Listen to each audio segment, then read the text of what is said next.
That you yawning, Daniel? You better pep up.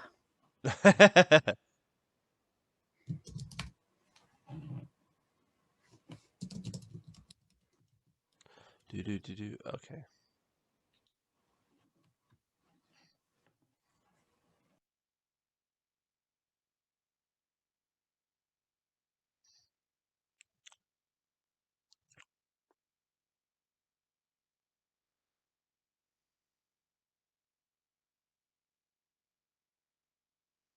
I need the energy from Book Blender. I like that.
Hello there, and welcome to Pitch It.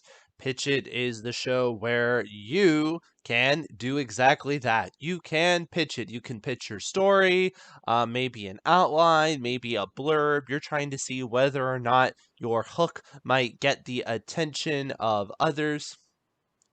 So on Pitch It, this is a show where, like I said, you can interact with us. So you can ask us, and you can try out your blurbs and your pitches. Think of us as, if you were seeing an agent maybe at a convention. You just got a few minutes. They call it that elevator pitch, the time between different floors, and that's all you got. So just think of a nice short summarization of what you're working on and see if it captures your attention.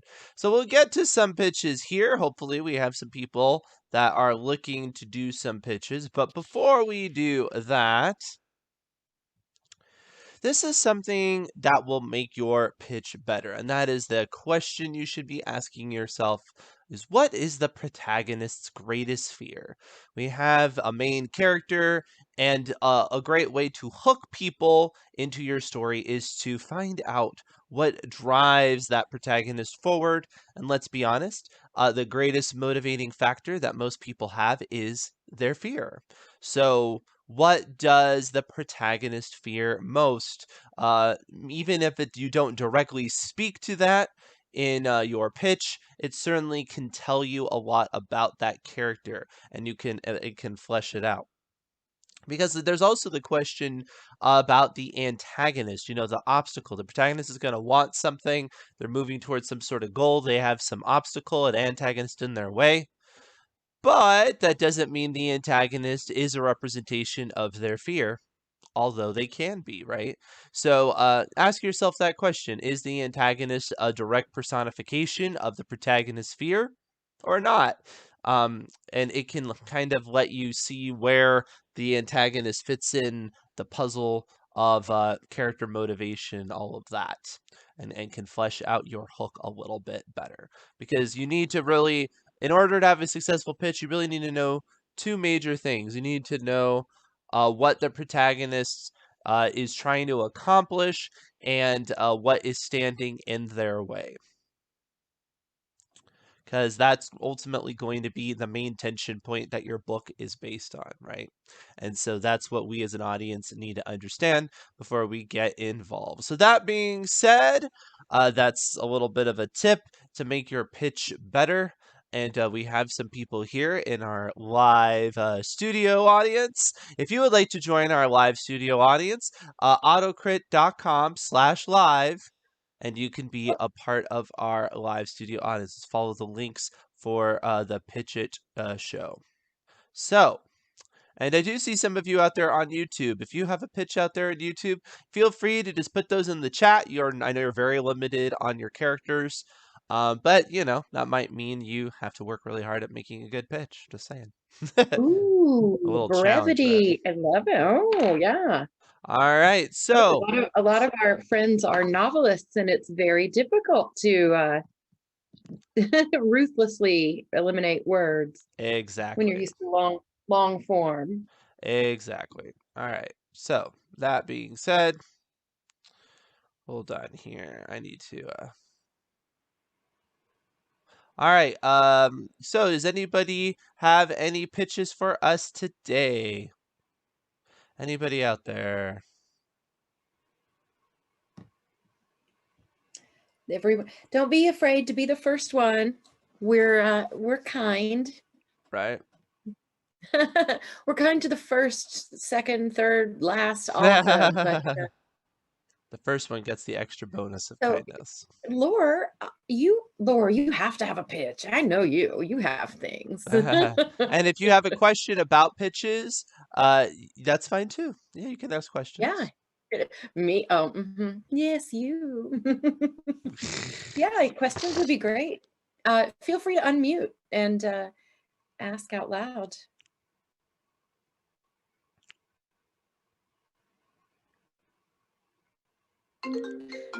Goodness. I don't So even know where my somebody phone is says, to make this you stop were here. just talking about how using the protagonist sphere is the best way to build. Okay. But what if I generally do ensemble casts? That is an interesting point. Now, when it comes to ensemble casts, I would say in most cases, you still generally have a specific character that tends to be the driving force of the action.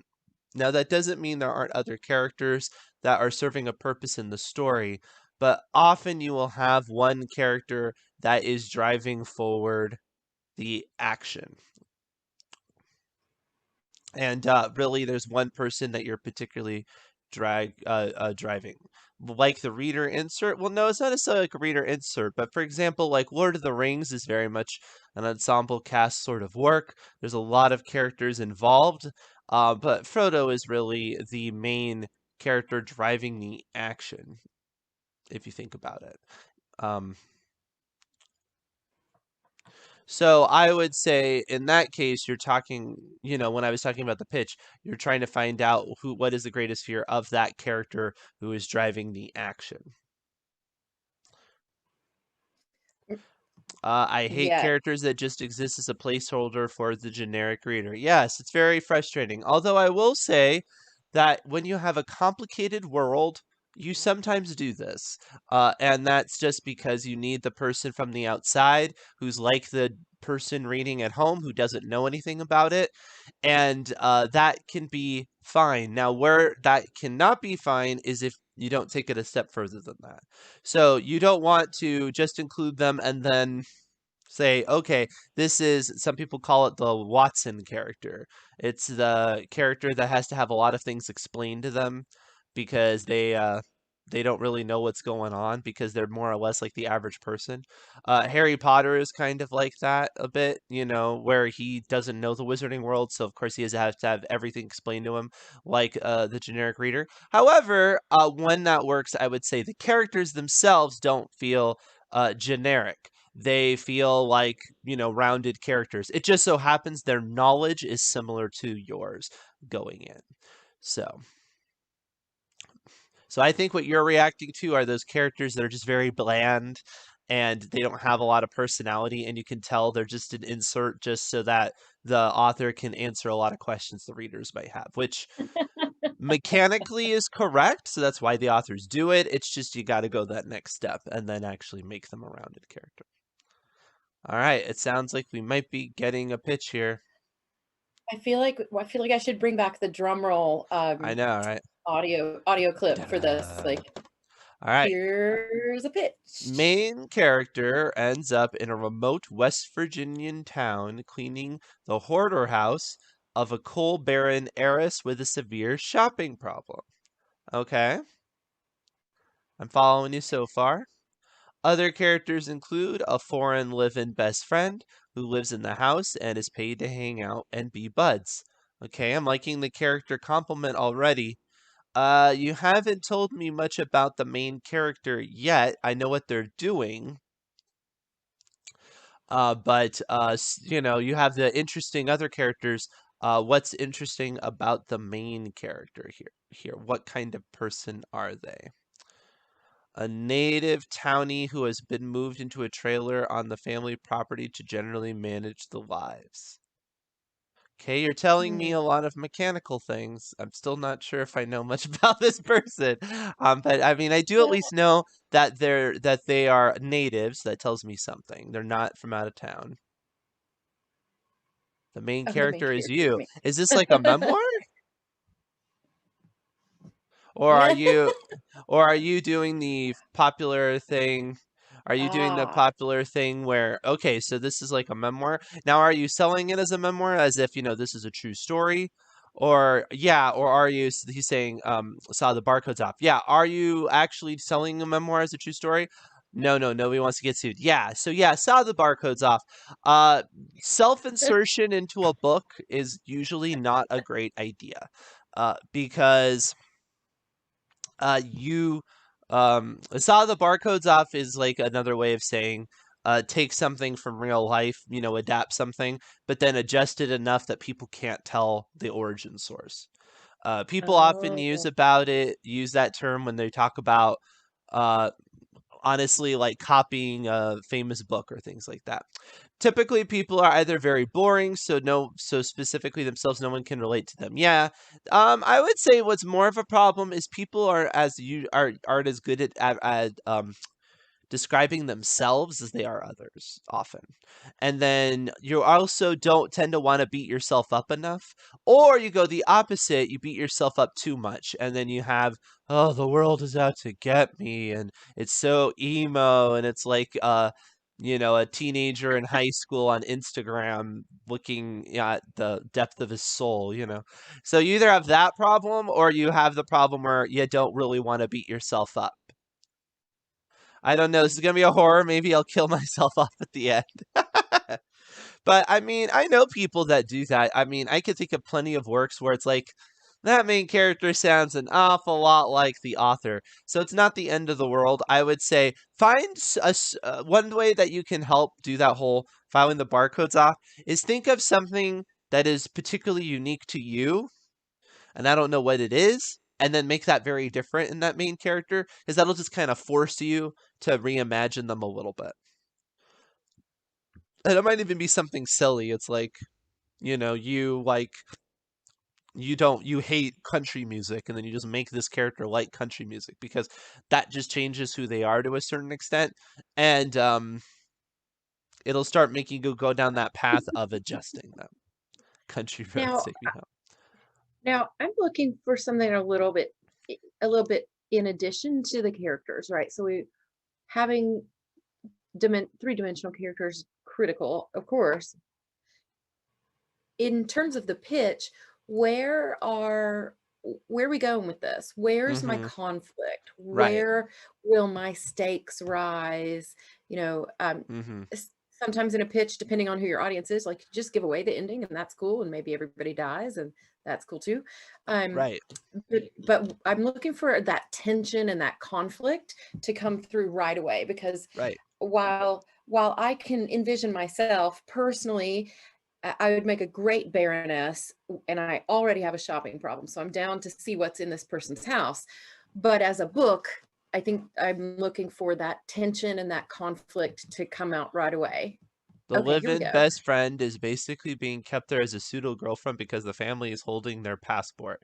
Okay, that's pretty dark and disturbing, and that Oh, gets more interesting, right?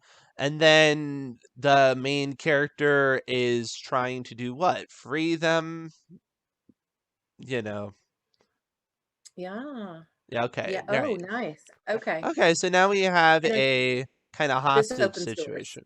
Yeah. Yeah, this opens doors. I mean, we like, cleaning up a hoarding house is gonna have some tension because it's an uncomfortable situation for people to be in, and you genuinely never know what you're gonna find in there, and they Hmm. found a human Right. that is essentially part of the horde at this Right. point.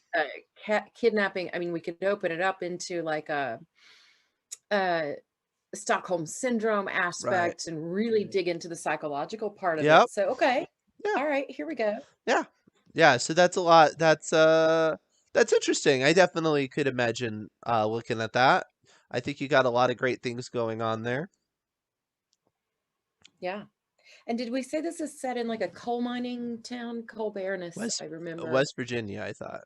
Oh, West Virginia. Okay. So not to be incredibly stereotypical, but West Virginia and coal mining country can also lend itself to some nice lore in terms of horror.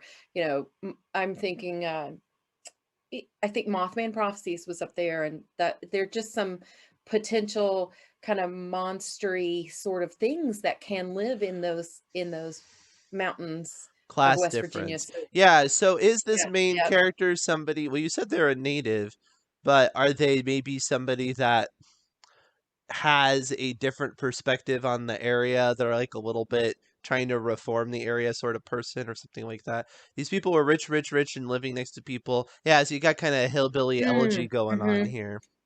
Yes, thank you, hillbilly. That's excellent. Yeah. So that can give rise to some nice Yeah, I'm conflict as feeling well. like this could really go in almost like a Get Out direction where you're talking a lot of commentary Oh, and nice one. and things like that. So yeah, I like it. I like it, Lore. Make it Yeah, happen. nice No. job. Yeah. Yay. You Yeah. can thank us in the uh what's it Now you called? The have to like dedication? write. Yes. Yeah, I mean the execution of it Yeah, is where it's look. gonna matter. But I would say think of those tension points, like you said, you're talking about class issues, you know.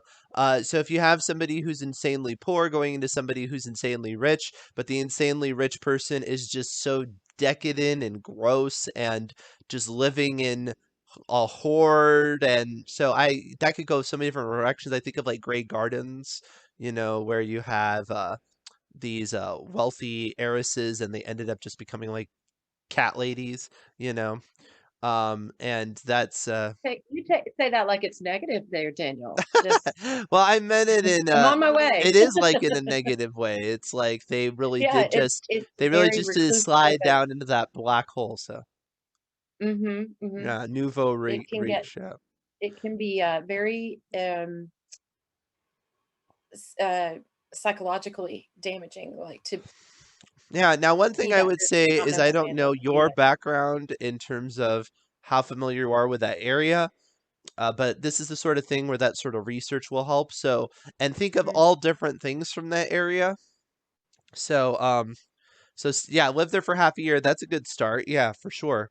You know, but really try to get into that, you know, culture and try to get into a little bit of dialect and things like that. Like, don't Oh, overdo it. Don't just spell yeah. everything phonetically and drive your audience crazy. But, you know, try to think of those catchphrases that are, you know, particularly from the area, the food, the things like that, you know, really flavor it because if the environment is a lot of part of the story, which I think it is, yeah, ooh, they have Mhm. disturbing stories about it, so, like Oh, excellent, excellent. alright, And I I think like it. there's plenty of research out there to do about, Appalachian culture and Mhm. um, things like yeah, that could be really fun to research. Sounds good. Alright, does Awesome. anybody else have a pitch out there? Got some more people on here. How are we look? I don't have YouTube pulled up. How are we looking out there, Daniel? Anybody chiming Let's in? see, anybody out on YouTube? No, I don't see anything out there. It's quiet. I'm just checking. Hey, this is David. Alright, Hey, David. Hey, this idea is a little raw, and I'm still playing with it. But it came about from the Jeff Brown interview that we had recently, okay. and I know we were joking around on that call, but we were talking about how he has an insane asylum that he uses for tours and such, and that he also uses for writers to come in and kind of use the atmosphere. And then we started joking around about how, Jeff wants to own a crocodile. And it got me thinking about kind of a mixture of the book Misery, along with the movie Hostel, where there was a group of writers, suffering from writer's block or wanting some extra ideas on how to write their next book, wanting to take advantage of this tour, and paying the landlord and caretaker extra money to really make it interesting for them. And then basically the conflict would be the caretaker would lock all the doors and trap them with a large man-eating crocodile. And basically, and the thought process is that, if they can't come up with something, basically, I don't know, that's kind of where I'm kind of stuck at, because I'm trying to get it to where, they have to use the emotions. I'm sure there's gonna be a lot of showing in there to really get them going. But basically, if they survive the night and they escape, then it's assumed that they'd have the idea they need. So, like I said, it's pretty raw. But that interview just got me thinking about that whole scenario and just how that would look. And I'm just kind of still like mulling over. So it sounds like what you're talking about. Let me make sure this is correct. What you have is a scenario in which writers, are struggling with writer's block. So it's like, come to our retreat. And then you get there and then you realize that their methods in order to get you to write are extreme. And then, maybe you start at a certain level where it's a little weird, but you're like, okay, whatever, I'm kind of used to that. And then it just gets more and more and more and more severe. Exactly. It kind of reminds me of Quitters Inc., that Stephen King story, where the guy's trying to quit smoking and he enters this contract and they do all these severe things. So yeah, I think that's a really cool hook.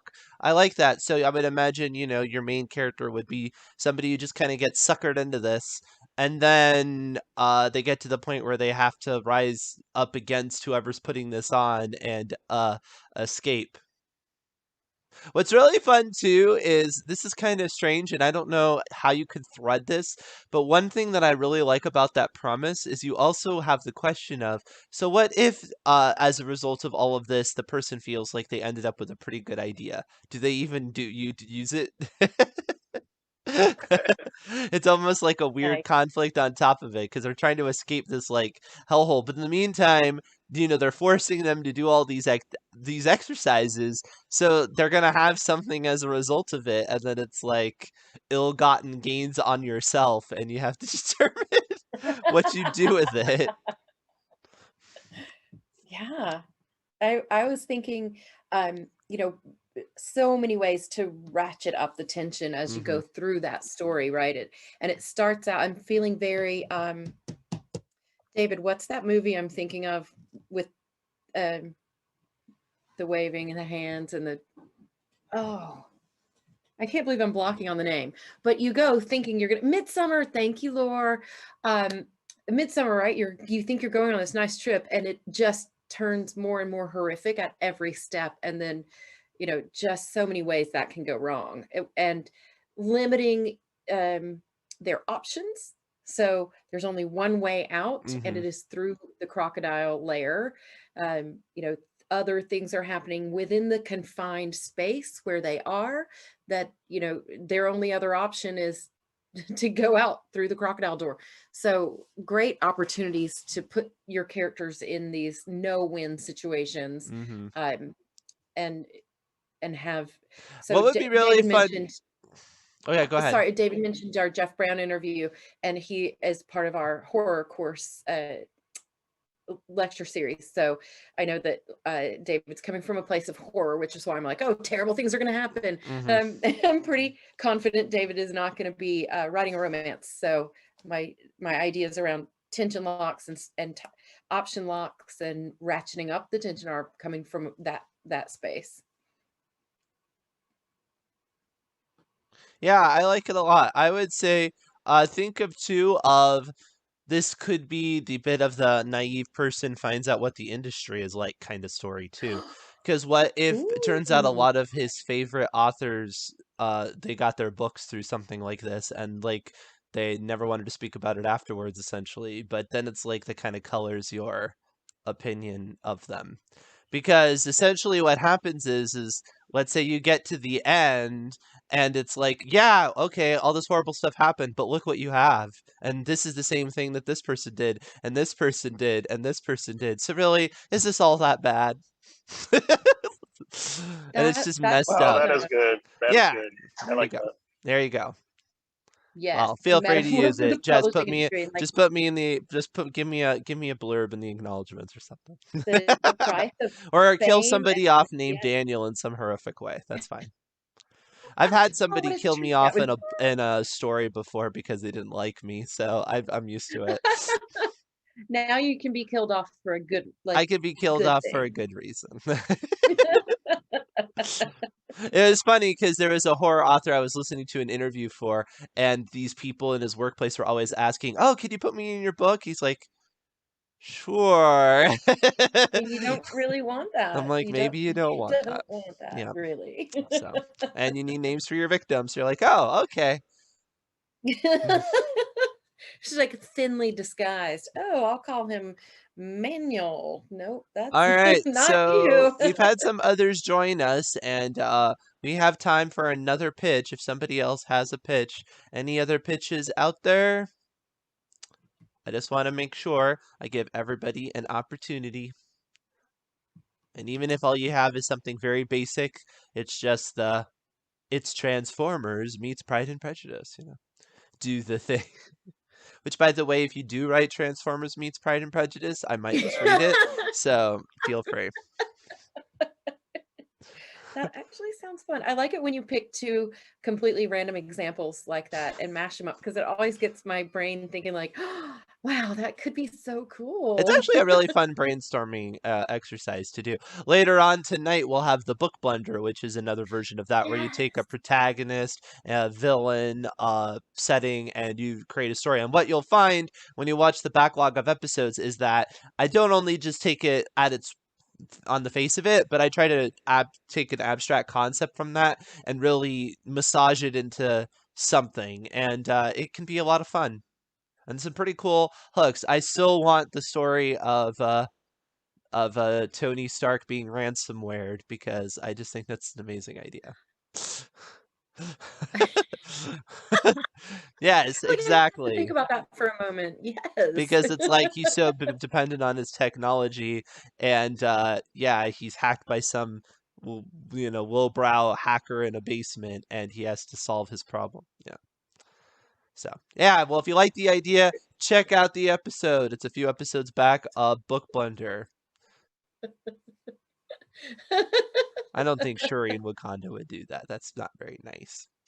All right, so well, if we don't have any more pitches, thank you so much for Yeah. joining us. Both of the ones we had today were really cool. I enjoyed both of them.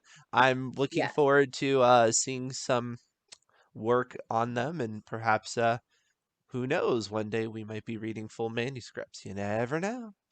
Never know. And then we'll be talking about books that got their start here on Pitch It. My little Right babies will here. grow up. Anyway, so as I was saying, tonight at 10 p.m. we'll have Book Blender. Tomorrow at 9 a.m. we'll have Write Aerobics with our exercises to pump you up in the morning. And we'll have Wacky Words at noon with word puzzles and word games and all of that. So I will see you around on AutoCrit Live. Thank you so much for joining me today. Bye, everybody. Thanks, everybody. Great job.